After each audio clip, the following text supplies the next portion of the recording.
You're back with more NBA play-in coverage to get things started with the first game of the doubleheader on ESPN last night between the Heat and the Bulls. Coming into it, the Heat had continued to struggle against the Bulls this season, not winning a single matchup there. Josh Giddey also came into this matchup averaging a 26-point triple-double against his team in 3 games this season. It's safe to say the Bulls certainly had their own chances to win this ball game, but Tyler Herro on his end had been scorching hot over the past 10, regardless of win or loss.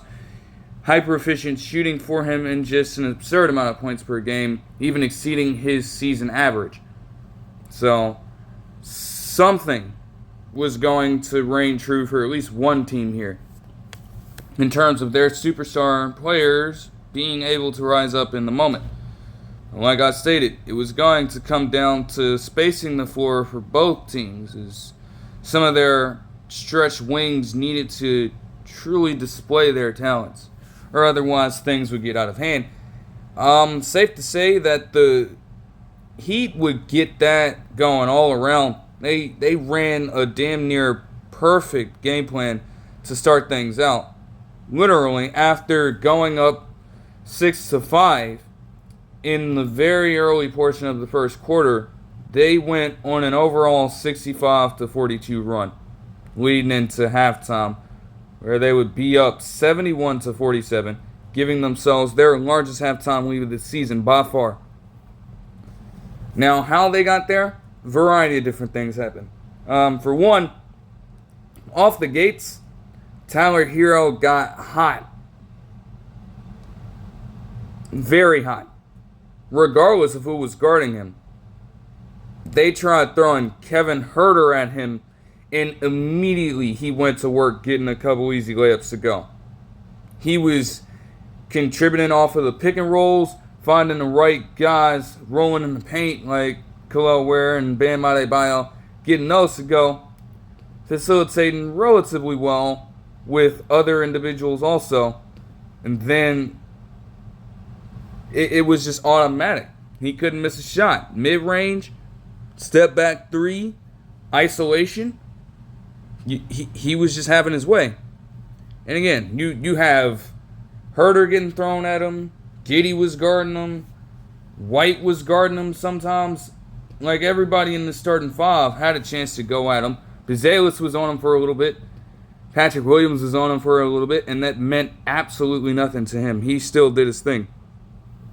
So he went on a perfect shooting streak in the first half.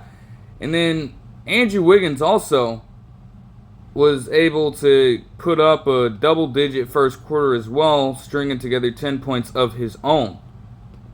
And then some of the other core guys, like Haywood Highsmith and Duncan Robinson, would string together multiple three-pointers to just bury the Bulls.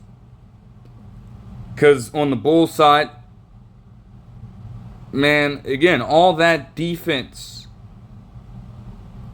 and it just wasn't being executed correctly. The paint saw the Heat give themselves a shot to just impose their will immediately. They were crashing the glass. They were giving themselves second chance opportunities when needed. And for the most part, outside of Tyler Herro, ironically enough, they were very protective of the basketball. They didn't really turn it over all that much. So you combine those elements with the fact that their offense really just could not find their rhythm. I mean, they had scoring in pockets, right?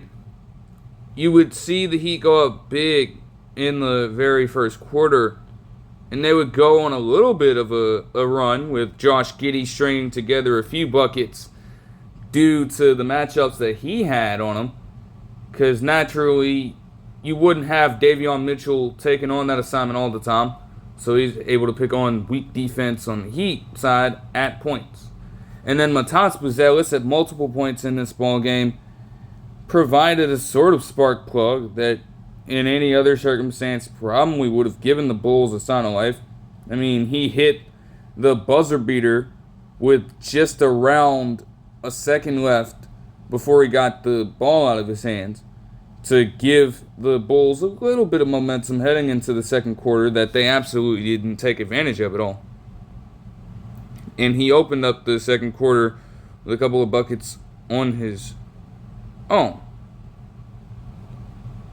But the same things would ring true. I mean, you even had Duncan Robinson get downhill for a layup to respond immediately. It's like you would have the Bulls start to shoot a little more efficiently from deep, but at that point the Heat offense is just too balanced. They were going to have to slow down their efficiency in some element of the ballgame for them to make an effective comeback, and they just could not. Like, role player after role player was responding. Even Davion Mitchell, a person not necessarily known for shooting the three ball, was hitting damn near every shot he took. With that lack of defensive effort in terms of getting rotations out there and just getting completely demoralized on the inside. Like, literally, the whole court was free and at the Heat's disposal for their offense to operate. The Bulls could not necessarily match that enough because they would be stifled pretty much instantly, even when they would try to make some progress. I mean, just think of it like this. You have that momentum, and then you proceed to open up the second quarter by going on a 4 of 15 shooting streak from the field. That just increased the Heat lead right there. Not to mention as well, the Heat certainly, as the game went on, they got a little turnover prone, sure, but the Bulls suffered from that early. I mean, they just had errant passes left and right because the ball pressure applied by the Heat defense, for the most part,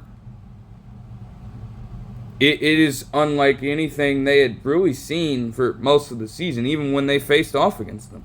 Like, yeah, they could handle it before, but, bro, they were beginning to do a really good job of trapping some of their ball handlers.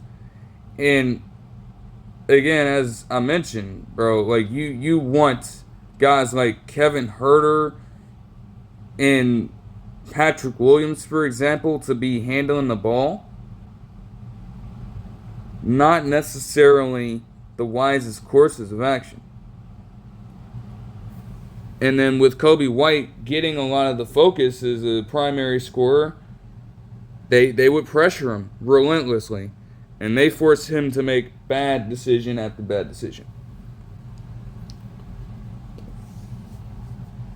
So again, the Heat would be able to weather the storm time and again, helped by the fact that Tyler Herro was just going absolutely crazy.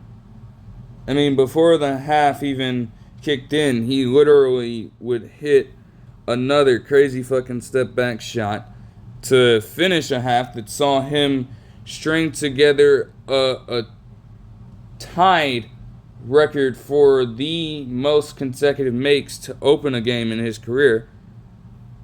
Just 8 of 8 shooting for 23 points and 3 3-pointers in the very first half of action. Like, Tyler Herro had been through quite a year this year. It's been a career best year for him, but obviously with the whole Jimmy Butler saga, you know, having to deal with something like that could have truly hurt him in so many ways. And for him to perform like that to start out a ball game where it's pretty much a one-game elimination, he knew exactly what the stakes were and just how much he needed to do in order to help his team win. And you got to give it up to him for that. The Bulls would try to make a little bit of progress. They would go on a 20 to 11 overall run to start off the second half. And then as we transitioned from the third into the fourth quarter, you would actually see the Bulls get closer and closer to making this a single-digit ball game. But the Heat had a few more responses from guys like Tyler Herro and Davion Mitchell up their sleeve. Even with Vucevic tapping into a bit of an offensive bag and Josh Giddey getting some shots to go, at this point it was just too late, and the Heat would eventually take the game with a score of 109-90. Once more, just a statement game from Tyler Herro as he would put up 38 points, 7 turnovers though, 4 assists and 5 rebounds on 13 of 19 shooting with 3 threes. Andrew Wiggins chipped in 20 points, 9 rebounds, 3 assists and 2 steals with 2 blocks on 8 of 20 shooting and 4 threes. Bam Adebayo had 15 points and 12 rebounds. Davion Mitchell had 15 points and 9 assists off the bench while shooting perfect from the field and missing just a single free throw attempt as well. I don't know how consistent that is necessarily for a player like Davion Mitchell, but if you're getting that kind of spacing and that kind of just overall facilitating from your bench, that certainly adds to their advantage that they could have. As for the Bulls, they have lost their third consecutive game to the Heat in the play-in. They've been playing each other in this spot for the past 3 years. That's pretty fucking crazy. In it, Josh Giddey would have 25 points and 10 rebounds with 4 assists on 9 of 21 shooting. Kobe White struggled. Again, just relentless pressure on him and just great overall defense. Even when he would attempt shots, he didn't have any space to operate with. 17 points, 5 assists, and 2 rebounds on 5 of 20 shooting with 3 threes. Never truly able to get into a rhythm at all. And that worked to the Heat's advantage. Because seriously, when Kobe White, especially over this past month or so, has gotten hot, there doesn't really seem to be a lot of ways to stop him on that front. So they prevented him from getting going early. And they were better off for it. Nikola Vucevic would have 16 points and 12 rebounds on 6 of 13 shooting. And then Kevin Herter would add 10 on 3 of 7 shooting with just a single 3. Not necessarily the best performance, and honestly, in terms of, I guess, hot stakes, it's not necessarily the best playing game to have where you get a team getting themselves blown out to the point where the bench players for the other team enter the ball game with a substantial amount of time left on the clock as well. That is just so damn crazy.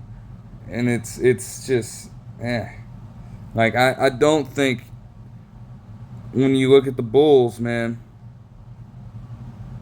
that fans can really appreciate this. Yes, the fact that you had a chance does count, but at the same time, I know that people outside of Jerry Reinsdorf's circle, I guess, him being the owner and everything, they can't seriously be content with settling for this result every year, right? They can't be. There's just no way, and I refuse to believe that you're going to settle for this brand of mediocrity year in and year out. There's no way that you should be a playing squad, especially with the roster that they have had. You can't just settle for the bottom of the play-in seeding 3 years in a row only to lose to the same damn team every fucking time. So again, they are a team who needs to take a direction. They've got to acquire better talent in some fashion to call themselves a true contender, or they just need to embrace a full-on rebuild. But to keep on pump faking your fans like this is insane. It's not a sustainable method at all. And if this continues, man, I'm really going to be surprised if this regime ends up staying there for the remainder of this period of time. I'm sure they're under contract in some fashion, but there's no way they see the whole thing through if they believe it's wise to just keep on being content with the lack of success in any capacity. Truthfully. The Heat will move on with that win to face off against the Hawks tomorrow night on ESPN. And as I said before, the Hawks had to win. They had to win against the Magic on Tuesday. Because now what's going to happen tomorrow night is that with an appropriate matchup on Trae Young and Davion Mitchell, guess what? He's going to be put in a fucking torture chamber. That's exactly what is going to happen. I mean, let's be honest here. The Heat, yes, the assignment was Jimmy Butler then, but most of the core is relatively the same with the exception of just a few guys. Now you get a more compact guard who is similar in height to Trae Young. Maybe just an edge taller, right? To guard him. He's going to press. He's going to jam the shit. I just need you to keep that. He's going to jam him immediately. It's very, from tip. Trae Young's not going to be able to do all that dancing around. He may have to resort to it, but Davion Mitchell is too good of an on-ball defender for that. It's just not going to be a fun matchup. I don't even have to give a prediction, per se. I don't intend on that, but there's a pretty good idea in my mind of who will win it. There's no question about that. Moving on to the Mavs and Kings, and there's a lot of interesting stuff to talk about firsthand, because from what the opening lineup looked like, or the starting lineup prior to the opening tip-off looked like, and also whatever the hell was going on earlier today with this fucking organization, there's a lot to explain here. So I'll just talk about the first thing, because it does tie into the game a little bit, but, you know, it's not necessarily significant to the context. Nico Harrison would decide to hold a press conference to address all that has been going around with him over the past couple of months since the Luka Doncic trade. But a really interesting caveat to this press conference is that this was held in a closed space.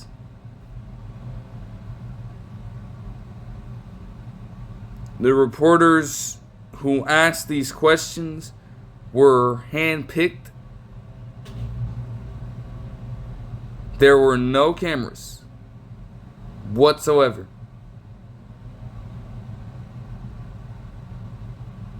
And largely it was kept under wraps for the most part.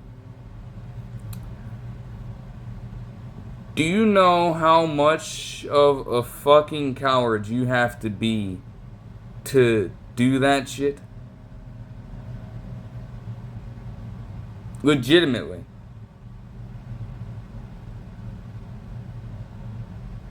Like, a lot of people are beginning to understand that the ownership have played a large part in this decision, and that Nico Harrison, being the face of the general manager position, would be cast into the fire with being associated with the decision. We understand that this isn't necessarily all Nico Harrison here.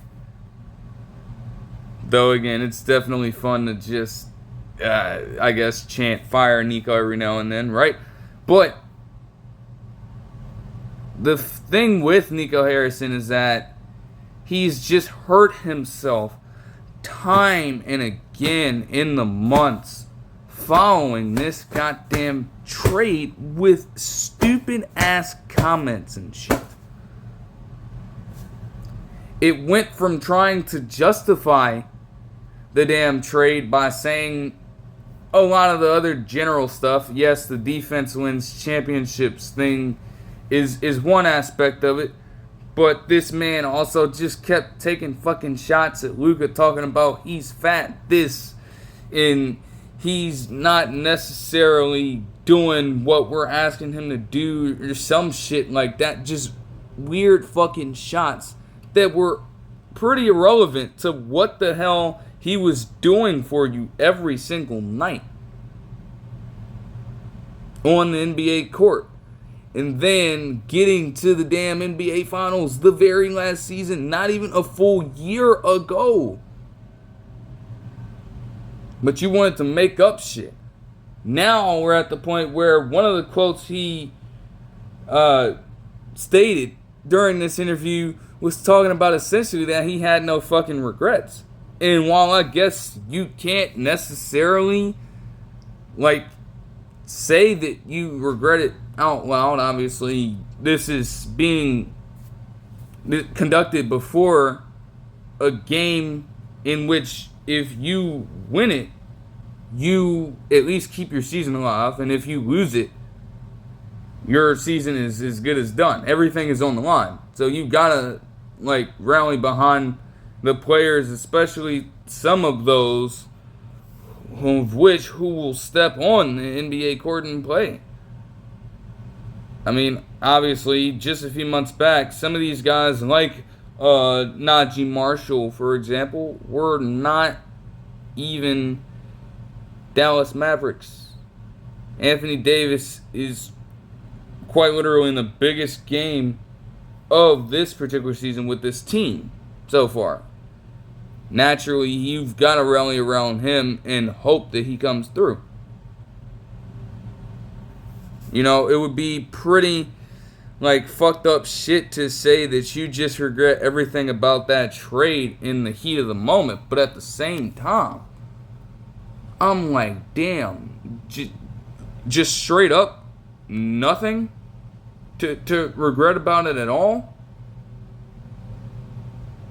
Maybe with time that could change. But right now it's like, yo, that's legitimately one of the top players in the league that you let go. A young superstar with a load of fucking potential. He's already reached a high level of superstardom in the NBA.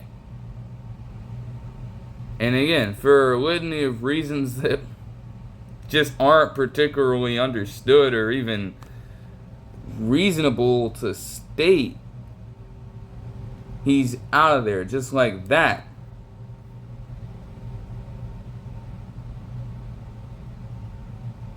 Again, we know that this is on ownership.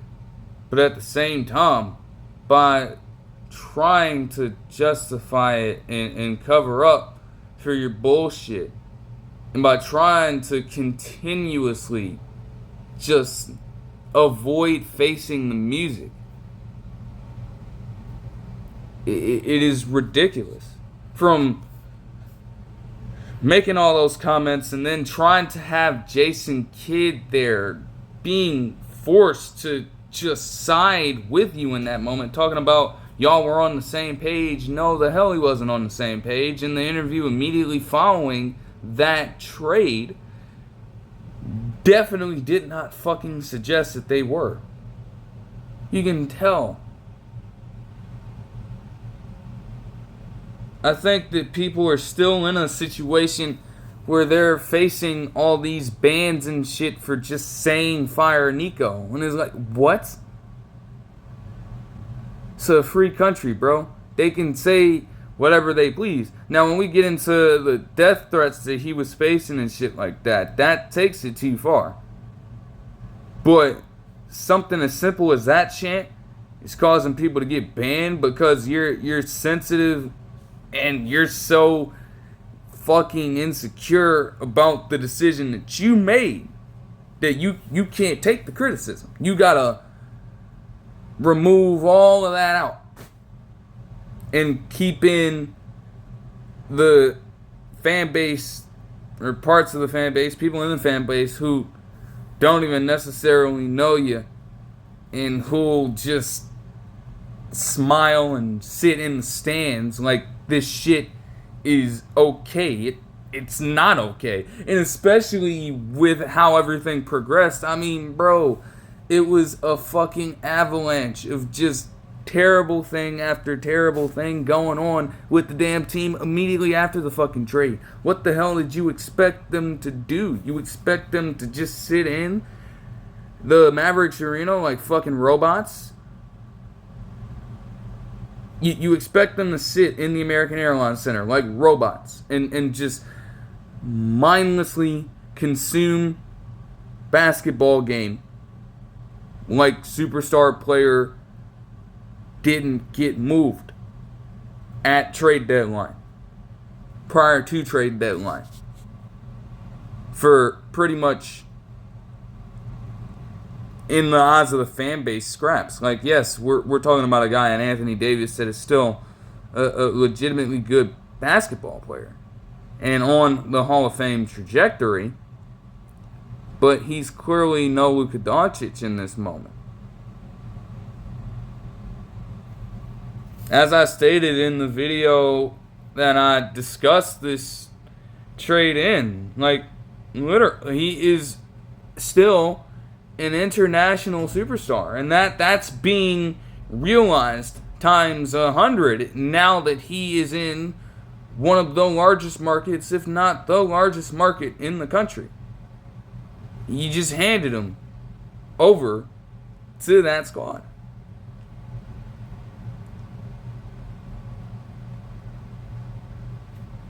Then you get in a spot where you don't even want to make yourself seen in these ball games. Like, literally, the as I talked about in my last breakdown video, when we got around to the Lakers in Mavericks game, this nigga was sitting in the fucking tunnel to where most cameras and things like that couldn't pick up on where he was. You didn't want to show your face in that moment. You didn't want to come face to face with the nigga that you let go. And not to mention, when talking about the details of how everything was conducted, you literally went behind everybody's fucking back, including Luka Doncic, to make this move happen. From the very jump, you've approached this like a goddamn coward.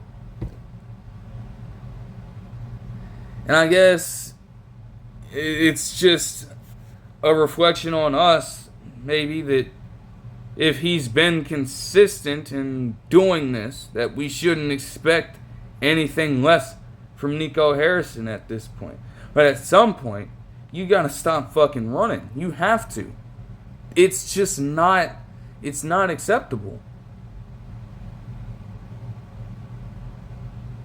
Like, yes, you are in a spot where you have higher ups at least getting in your ear about moving on from them. At the very same time, even if it came at the risk of you losing your job, which would be crazy, you could have fucking stood up to them and told them, no, under no circumstances am I trading our superstar player just because you don't want to pay him. You could have been like that with them. Instead, you pandered to their request, and now he's a Los Angeles Laker. and then this damn interview. Like, how are you really trying to hold yourself accountable for what happened in any context when you're hand-picking reporters feeding you the questions that you want to hear rather than getting a diverse, I guess, like, pool of voices in there to at least challenge some of your actions? Like, no criticism, no challenge to the authority whatsoever. You just think you can do all that unchecked. That's a little crazy, man. And then not to mention, over the course of this game, like, he was actually found sitting in the stands. So now I'm like, okay, now you want to put yourself in a spot where you're going to have to face the music. And that would especially be bad if the Mavericks did find themselves losing this ball game. In the event that happened, I guarantee you, right then and there, bro, there's no telling how bad different members in the media would have crucified Nico Harrison. It was already happening, but bro, if things were to have gone a certain way, and he was in the stands just watching it, oh my goodness, I couldn't even fathom how that would go. As far as the actual game goes, to start things off, they would have a pretty interesting lineup choice. They started Najee Marshall, Klay Thompson, Anthony Davis, Derek Lively, and also P.J. Washington Jr.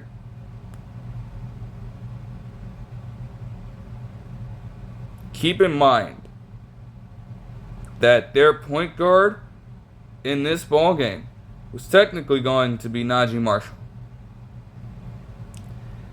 At that instant, I thought it was going to be a fucking wrap. Now, granted, with depleted as their lineup had been over the course of the season, and with the fact that Kyrie Irving's out, naturally, you don't have many options. But to entrust point guard duties and thereby, therein large, facilitating and playmaking duties to Najee Marshall, I thought that was just an absolutely asinine game plan to go with. And then the game tipped off. Now, Anthony Davis would get into his defensive bag instantly and just decide to block Keegan Murray. Keep that in mind for later, because, he would get his due. But the Mavericks would just belt out to a 9-0 run of their own and get a pretty solid lead. Instantly, their three-point shooting wasn't necessarily the best, but they were able to get one early, and then they were just barreling down into the paint on what is a very weak Kings defense outside of Keon Ellis, which would also be important. Now, granted, even after that blistering start, the Kings would go on a 15-6 run, helped by a couple of buckets from Devin Carter, the rookie out of Providence, to eventually take the lead back for a brief period of time. And then Brandon Williams would show his face, knocking in a three-point jumper to tie up the ball game before Keegan Murray ended off the first quarter with a floater of his own. Now, a relatively good start for the Kings, you know what I'm saying? They were able to stretch out the floor with a higher volume and better efficiency than the Mavericks were able to during this first period.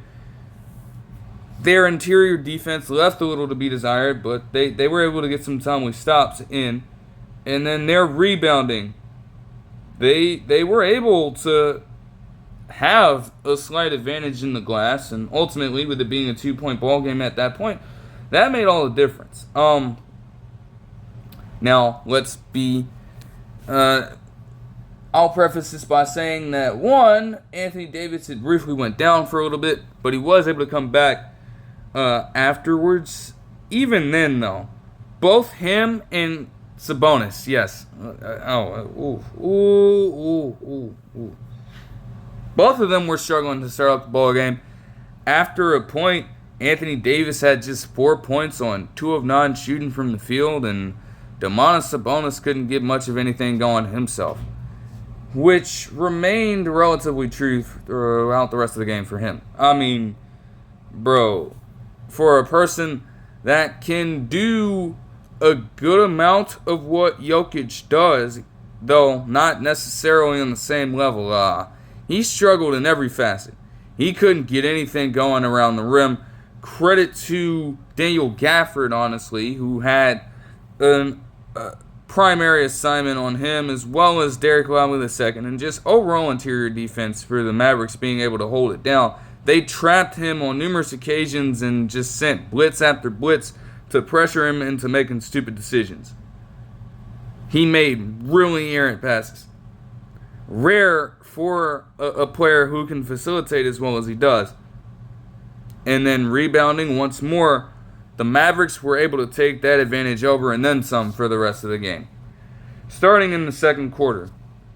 As well, I should note that I did not watch the very first half of the second quarter because where I was at in that moment, they, for whatever reason, decided to not have ESPN on. They were not somehow aware of what the hell was going on in the NBA landscape at this time. That's a little crazy. Those guys do not know ball. But anyways, I was tracking it on my phone, and shit got real bad real fast.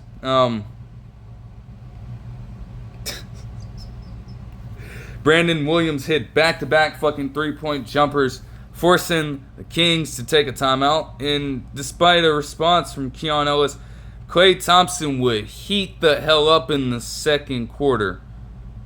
Yeah, all these motherfuckers who still want to bring up that he didn't have a single point and didn't make a single field goal in an elimination game against this fucking team a year later had to eat their fucking words.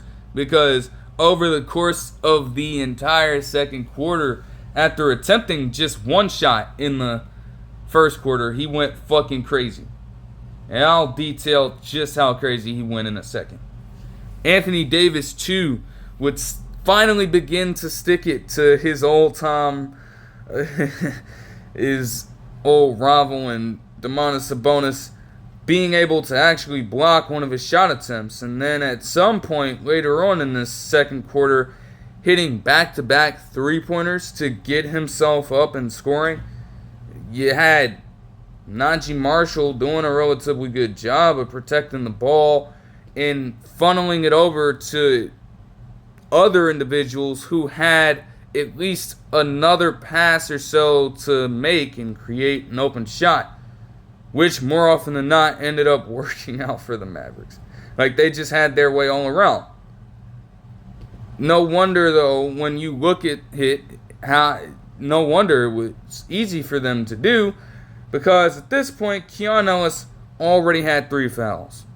Their best perimeter defender and best overall defender facing foul trouble that early on due to, honestly, I guess, even though those guys that I mentioned in the starting lineup for the Mavericks aren't necessarily the best ball handler, they do provide a physical advantage, even for a player with a long wingspan and great lateral quickness in Keon Ellis. Because that man just doesn't really have a lot of weight. So they were able to get him in awkward situations and ultimately force him to miss a lot of playing time in this ballgame. The Mavericks were able to exploit pretty much every single person. You name it. 1 through 5. Everybody got cooked. And eventually the Mavericks would end off the second quarter with one of those very back-to-back Anthony Davis three-pointers and scored 44 points in this period. while holding the Kings offense to just 19. Kings offense, not as you can imagine, not only were they just being clamped down in the paint, that really affected everything else.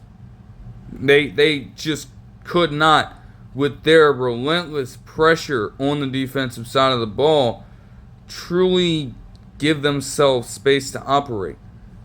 They started putting Daniel Gafford on Klay Thompson. Well, they started putting Daniel Gafford on DeMar DeRozan. Oh my gosh, I can't speak. But yes, that matchup was stifling DeMar DeRozan. I mean, oh my gosh.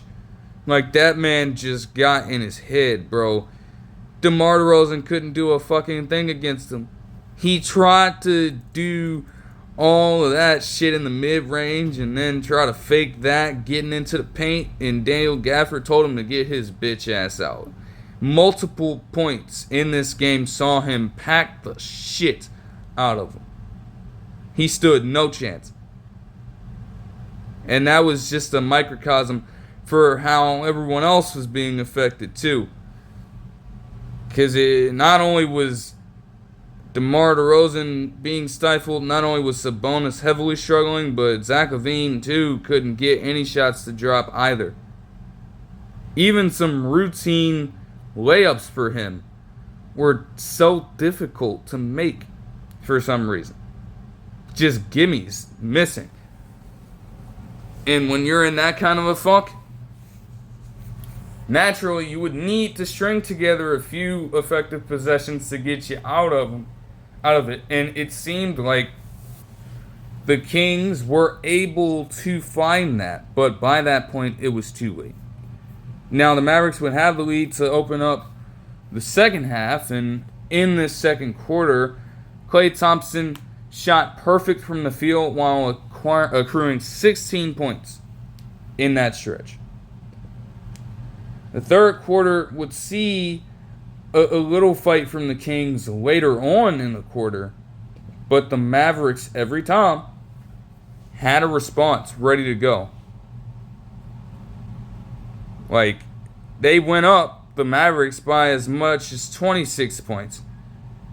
And the Kings would put a little bit of a dent in that, but still, even with different contributions from DeMar DeRozan and such, they were still down by 18 points heading into the fourth quarter. Really, at this point, with that kind of separation, the Mavericks were just able to retain their offensive stretch. And even with some of the Kings' defensive intensity, it didn't stand. Now, here is where I highlight what the hell was going on with Keegan Murray and Anthony Davis. There was a sequence earlier on in the fourth quarter where you would have another errant turnover made by the Kings, where you would have the ball be pushed down the court by Najee Marshall. And it was perfect because Anthony Davis at that point was cherry picking.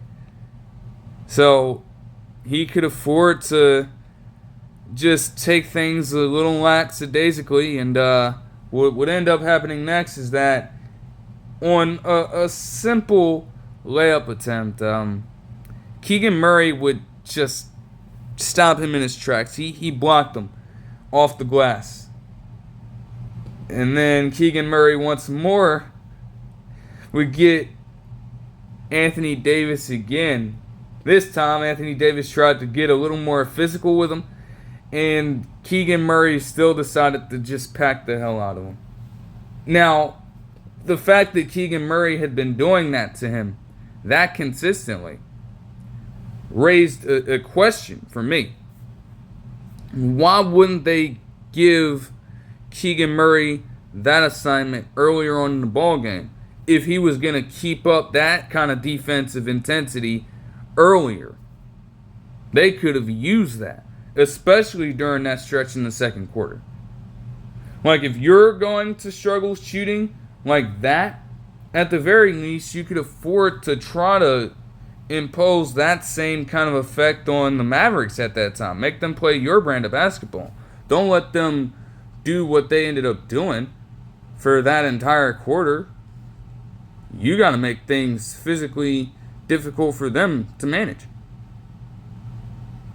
This can't be a game about finesse, because at the end of the day, there are high stakes on the line. And you know that your rotational defense would suffer a little bit without Keon Ellis being out there.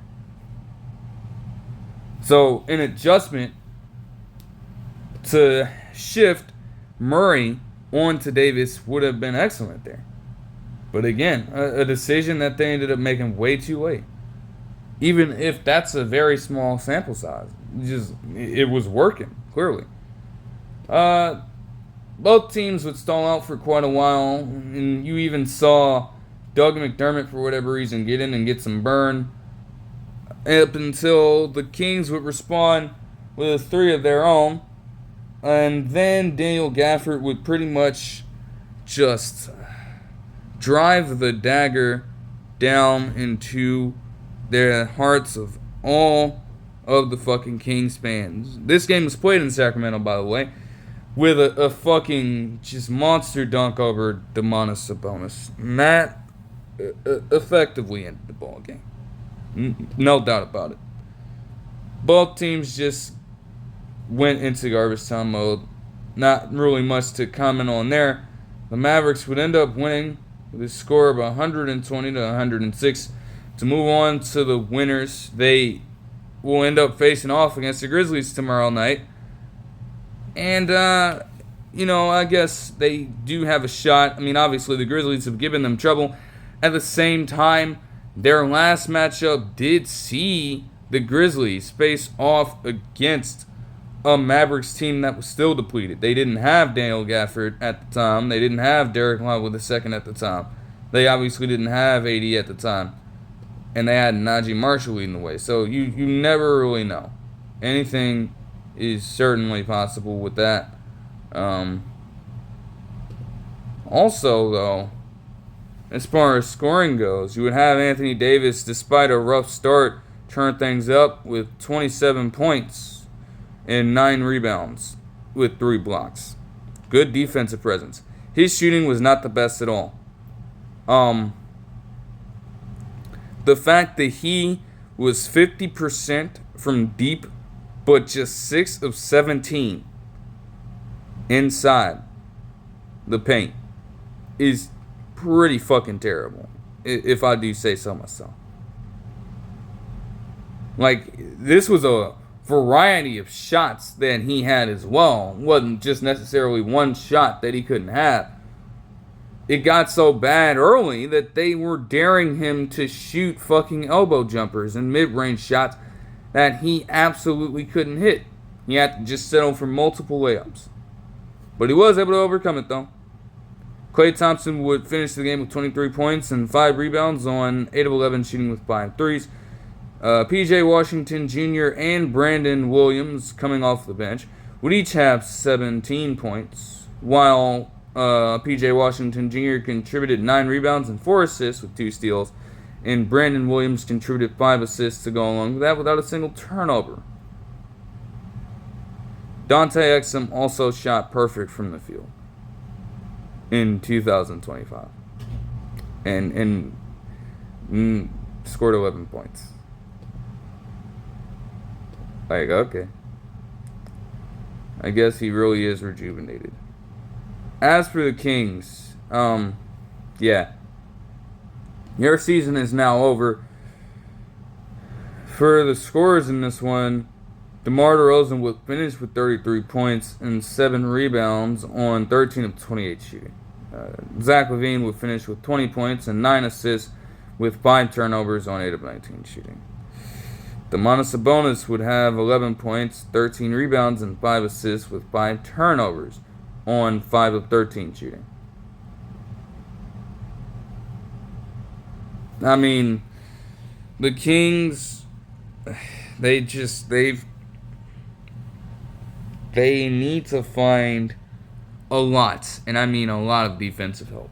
I mean, bro, the fact that they still did what they did to Mike Brown is ridiculous. It is. And honestly, them making the move to fire him just looks laughably bad at this point. I mean, it's nothing against Doug Christie, but let's be honest. I mean, you fired Mike Brown at a time when their defense was supposedly struggling and they were on a pretty bad losing streak to where they were below 500.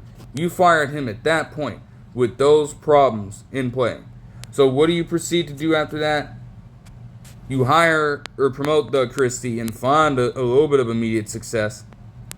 But then as the season went on, what happened? Their defense got worse and regressed yet again. And they went on such a negative streak to where they finished below 500. Having no choice but to settle for the play-in. You replaced the man and you didn't kill the idea. Think about that shit. The same problems were still there. This is not necessarily a coaching issue. This is a matter of personnel. Same way. Like maybe you wanted to get rid of De'Aaron Fox because you didn't want to pay him. But you bring back in exchange for De'Aaron Fox older guys in Zach LaVine and DeMar DeRozan that also have terrible defense. You doubled up the issue and made it 2 times worse than it already was. Like, that doesn't make any sense. What kind of logic can one really use for that?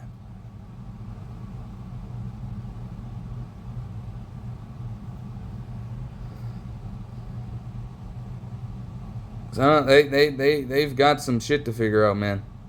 Because clearly you got to look higher up within your organization. This is not necessarily a matter of coaching. And it's not wholly a matter of personnel, but things could certainly improve. Like, you had aspirations to advance further than this, and yet you probably ended up in the very same spot you would have ended up with Mike Brown. But you lose a pretty good coach for pretty much nothing. You didn't prove anything by taking on a promoted head coach and letting Mike Brown go just to face the same damn result.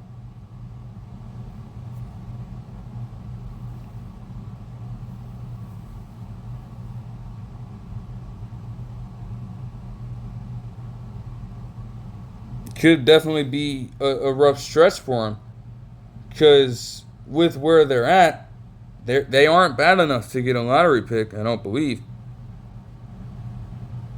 They're probably going to have to settle for another mid-round pick. But that'll do it for this one. I hope you guys enjoyed the video, and I'll see you guys in the next one. Peace.